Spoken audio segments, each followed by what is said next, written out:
கண்டத்துல கடகோடியில் நம்ம இருக்கிறோம். நம்மளை தாண்டி கிடையாது, கடல் தான் இருக்கு இல்லையா? அப்ப எப்படி மையப்பகுதியா வரும்? உண்மைதான் சாமி. நம்ம தான் கீழே சைனா கூட இந்த பகுதிக்கு போயிருக்கு இல்லையா? ரஷ்யா இந்த பகுதிக்கு போயிருக்கு, அமெரிக்கா இப்படி போயிருக்கு இல்லையா? கிழக்கேசிய நாடு இப்படி போயிருக்கு. தென்பகுதிக்கு என்ன இருக்கு? அப்ப மையப்பகுதி எப்படி வரும்?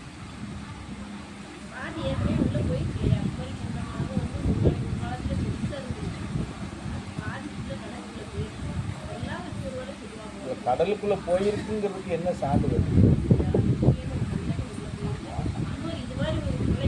இப்ப தனுஷ்கோடி போயிருக்குன்னு சொன்னாங்க, அதுக்கு சான்றிதழ் இருக்கு. எப்படி? தனுஷ்கோடின்னு ஒரு நகரம் இருந்துச்சு, வணிக நகரமா இருந்துச்சு அப்படின்னு சொன்னதுக்கு இன்னைக்கு அதுக்கு சான்றிதழ் இருக்கு. இதுக்கு என்ன இருக்கு?